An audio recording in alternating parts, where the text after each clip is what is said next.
Lahiru কুমারার short ball জায়গা বানিয়ে of সাইডে খেললেন জো রুট। বল বাউন্ডারিতে পৌঁছানোর আগেই উদযাপন শুরু করে দিলেন তিনি। ম্যাচে জোড়া শতকের আনন্দ তো আছেই, সঙ্গে দারুণ রেকর্ডেও যে নাম লেখালেন এই ইংলিশ তারকা। টেস্ট ক্রিকেটে ইংল্যান্ডের হয়ে সবচেয়ে বেশি শতকের রেকর্ডটি এখন এককভাবে রুটের। শনিবার শ্রীলঙ্কার বিপক্ষে লর্ডস টেস্টে এই কীর্তি গড়েন তিনি, ছাড়িয়ে যান ৩৩ টেস্ট শতক করা ইংলিশ কিংবদন্তি Alastair কুককে।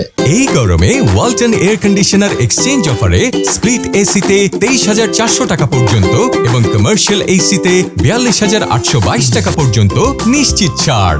Walton air conditioner, comfort without compromise.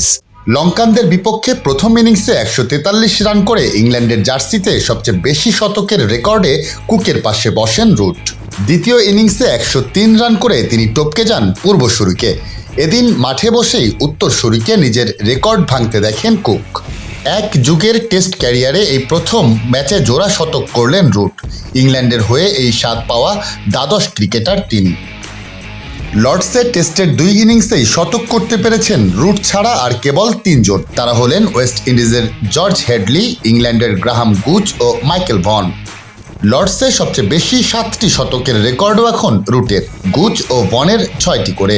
এই মাঠে সবচেয়ে বেশি ২০২২ রানের রেকর্ডও জো রুটের। এখানে তিনি টপকে যান গুচের ২০১৫ রান।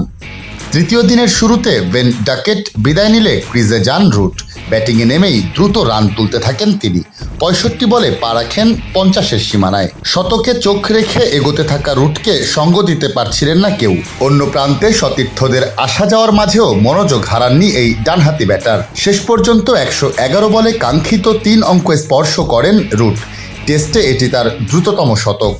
ট্রেন্ট ব্রিজে ২০২২ সালে নিউজিল্যান্ডের বিপক্ষে ১১৬ বলে সেঞ্চুরি করেছিলেন ইংল্যান্ডের এই সফলতম ব্যাটার।